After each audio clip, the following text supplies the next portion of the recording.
Hey guys, welcome back to another video. Today we're going to be talking about how to be free to play, and more likely than not, it's how to be self-sufficient in this game. Now, obviously you can't be completely free to play and really expect it to have it a really easy way, because it's just, this game has been such a huge challenge for new players to start and make some mesos and basically build towards a sustainable, what I guess you guys would call a maple career, right? So I'm gonna give you the best strategy for becoming free to play or somewhat free to play. And this is something that I've personally used, and I think it's very effective. Now, it does require some sort of investment in the beginning, but once you get that investment over, it's pretty much going to be smooth sailing. So the tip that I'm gonna give you is basically get meso and drop gears. Getting meso and drop gears will make you self-sufficient. Now, let me show you what I mean, right? So items like this have legendary potential, which has the ability to get drop lines on them. And then same thing with meso, you have to get legendary potential main pot gear to have the opportunity to roll for a meso or drop gear. And ideally you want to have Golux items or other strong items. So if you notice right here, most of my drop gear are Golux items, with the exception of these three, because I don't really need to upgrade these three. I have enough damage to essentially do other things. And Blackgate Mask I basically just keep as is again, because I can, you know, do damage still even with such low stats worth of drop gear. Now, Greed Pendant is from Monster Park, and I keep this because it also has a effect at the bottom where it says increase equipment drop rate by 20% while equipped, and I think this does affect arcanes and Absolab drops if I'm not mistaken. I think KMS released a statement on it like a while ago, but don't quote me on that. So ideally you want to have some strong items like Golux, superior rings, reinforced rings, things of that sort, because these items provide you with the damage you need to one-shot in bosses. So if you get something like, let's say if you get strawberry earrings and other low-level items for your other rings as well, like a silver blossom ring or something like that, where it's only level 110, and the only scrolls that you really have are priming it, which is complete waste on drop meso gear, or you can basically trace it, which is super weak. But for Golux, we as GMS have the advantage of advanced Golux scrolls and Golux items, which basically provide a huge ton of attack and stats for a very, very low price. So that's something we should definitely take advantage of when we're considering meso gear and drop gear. Now, another thing I would suggest investing in is a Vac Pet. So this is a Petite Luna pet, as you can see on the top middle description where it says Petite Luna. Now, these Vac Pets loot in a pretty big range and basically just sucks up all of the meso items all to where your character is located. So you just move around, and the more you have, the better and faster it is for you to loot. Personally, I think 1 is definitely enough. 2 is more than enough. 3 is you're just wailing and flexing at that point. So Vac Pet, definitely get one. There are other ones that are in the current rotation. Well, I guess it was in the current rotation, but not anymore. But right now, this is what's for sale. And I'm also just getting one that's not on sale, because they do go up quite a bit in price. Unless you're like desperate for a Vac Pet, I don't suggest getting one off of the sale where they had the Luna Crystal and the whole 9 yards, because they were like 30 something bill back then. But I guess meso rate dropped, so this is around, I guess around the same as before. But anywho, yeah, definitely get a Petite Luna pet. I know it's extremely expensive, but they will make your life extremely better. Definitely worth.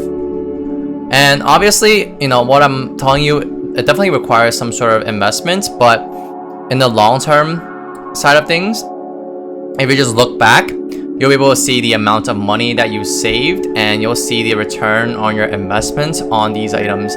And honestly, the drop gear and meso gear are, in my opinion, personally, the best investments I've ever made in this game. Talking about specifically in this game, not in life, by the way. Anyways, so there are two options for drop gear. I usually go with a more affordable option. So let me show you the affordable option. Although depending on your world and I guess the current time of this video, it could fluctuate. So don't quote me on these exact things, but this tends to be a cheaper option, and that is you want to get 1 line meso and 2 line stat for 5 items, because meso rate caps out at 100%, so you can only get 100% worth from gear. Okay, we're talking about just from gear alone, it caps out at 100%. So you can get, of course, these items where it's only 1 line of meso, but again, Black 8 ring, you don't want this because it's extremely weak, and the scrolling is you can't really scroll this that much, so it's pretty useless in my opinion. You definitely want something like a Golux. So maybe if we put in something like a Golux here, and let's say we put 2 lines of stat. Oops, it's not potential, it's potential right here, and then let's go with strength, right? So this is what you want to be looking at. You want to be looking at 1 line of meso and 2 lines of strength. So items like this, where it's like 20% meso plus 15% strength, you can get 5 of these items, and this might be the cheaper route depending on your world and timing and everything, but that's one of the options. But the con for this is there is less space for damage gear. So obviously if you get 5 of the accessory items and they're filled with meso, you're not gonna 22 star a meso item. You're barely gonna 17 star a meso item. You definitely should 17 star a meso item because it's not really that expensive, but you're never gonna really 22 star any meso item. It's kind of stupid, and it's not worth it at all. You're not gonna get your return on investment back at all on that. Just look at it and see. And the con with this is essentially we have less space for damage gear. So, if we were to go for our other option, which I'll tell you in a bit, you will have more space for damage gear, as if you only use all 5 slots for your meso gear. So the second option I have for you is you get 2 lines of meso, and let me show you some 2 line meso stuff. Let me see, where is it? There it is. Okay, so 2 lines of meso, and for this you can get only 2 pieces of this and 1 piece of the 1 line meso, so it adds up to 100%. Hard math, right? With this you have 2 lines of meso, which gives you more space for the other gears. So for your other accessories, you can use them as like 22 star strength cubed accessories and not have to waste a slot, so to speak.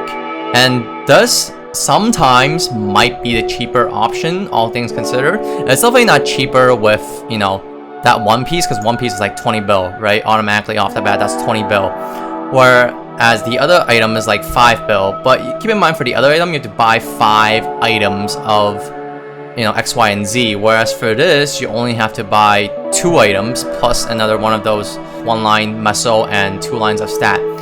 So it might be the cheaper route, or it might be slightly more expensive, but I think it might be worth it depending on how much damage you need. So this, if you buy 2 line meso gear, it will definitely give you more room for other stuff, right?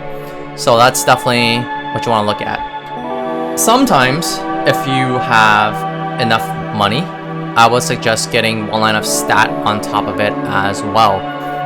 So something like this has strength plus 2 lines meso, and something like this has dex. This has no lines of anything, and this has HP, which nobody plays. Dex, strength. So have 1 line of stat so that it is increasing your damage more. Now obviously, if let's say the 2-line Meso gear is like, let's say this item, right? Let's say this is 10 bill. It's not 10 bill obviously, but let's say if it is, and this is 20 bill, you might wanna, you know, chill on that 10 bill and just get the 10 bill item. You know, don't spend an extra 10 bill just for 1 line of stat. But if this is, let's say, like 2 bill more expensive for your class, you know, let's say whatever you're playing decks, right? And let's say they're both earrings, and this is 2 bill more expensive, then you might want to consider, you know, shifting a bit of funding into this, because you're able to get more damage and one shot. And trust me, you'll need as much as you can get without pushing yourself too overboard and, you know, investing obviously 10 bill for 1 line of stats. And, you know, something to watch out for once equality comes back, equality cubes, and they give, you know, triple prime lines for accessories and any other item really. And, you know, once that happens, they will be a lot cheaper. Right now they're actually quite expensive. I think the cheapest one sold is like 13 bill, and this is considered to be a pretty decent price, honestly. 13 bill for 2 lines of stat. I mean 2 lines of Meso is pretty good. And then after you get your Meso gear done, let's say you get your 100% Meso gear, whichever way you go through, you can get the cheap way, or you can go the more expensive route, whatever you pick, right? Let's say you get the 100% Meso gear. So now what do you want to get? You want to get drop gear. Now drop gear is more important for, I would say, daily and weekly bossing than it is for training. Training, the only use I see would be in the arcane region where it drops droplets. That's really the best area for drop gear. But for the other areas, once you move past that and you go to like Limina, Moonbridge, areas like that, it becomes way less important, because the only thing that one's even worth, because it's not really worth anything, is the familiars, and you really don't need it much, and it's not really worth using because the mobs there do get a lot stronger. So, you know, drop gear is definitely useful for daily and weekly bossing.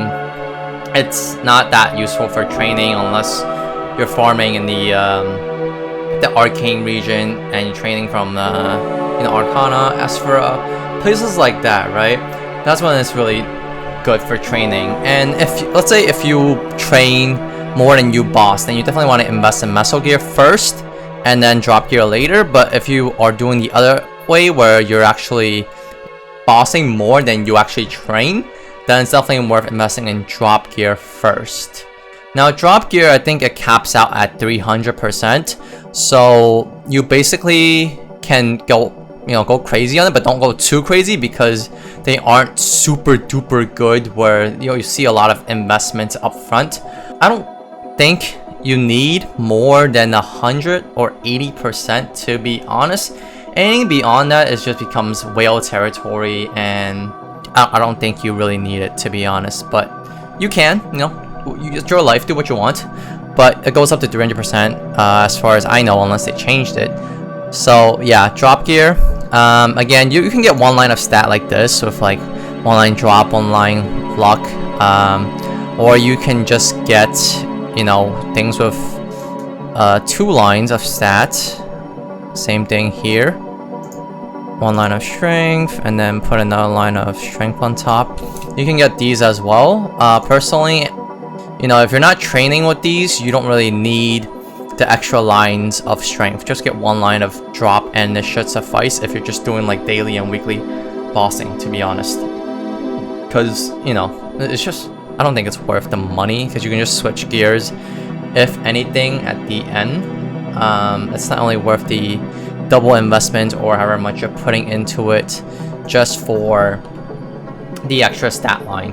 But if you're trying to train and farm in the arcane region for level 250 areas and below, you want to use the again, the stronger Golux gear. So have 2 lines of strength and 1 line of drop. Those are definitely necessary for if you're training and farming in the lower regions, because you need quite a bit of damage to one shot in the lower regions, and you want to get that as much as you can from your other sources, like your main gear, definitely, like your main set of armor, everything like that. You want to get from that, but you also want to be able to get it from drop gear and meso gear.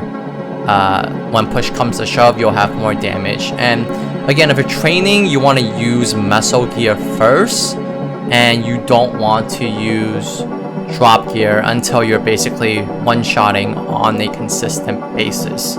Otherwise, I don't think drop gear is going to be worth for substituting your ability to one-shot, because your clear rate while on frenzy especially goes down way too much for drop gear to be worth. So definitely just use all meso gear, like all 5 pieces of meso gear or 3 pieces of whatever much you were invested in, and use damage gear. Otherwise, that's pretty much it. You really don't want to use drop gear if you're not one-shotting. I don't know how else I can make this more clear, because you know, I used to be the person who used drop gear even if I'm not one-shotting, and I'm like, hey, why am I not one-shotting? This is kind of bad. And then you just, you know, think about it differently and actually just use meso gear and all meso gear, and your damage just goes up a lot more, and you're able to clear better EXP, better meso overall. And you know, maybe it could substitute not having drop gear because you're getting more out of it. So hope that makes sense. Anyways, that's it for this video. Let me know if you guys have any questions below. Subscribe to the channel if you've enjoyed this video, like the video as well. And that's it. I'll see you guys in the next video.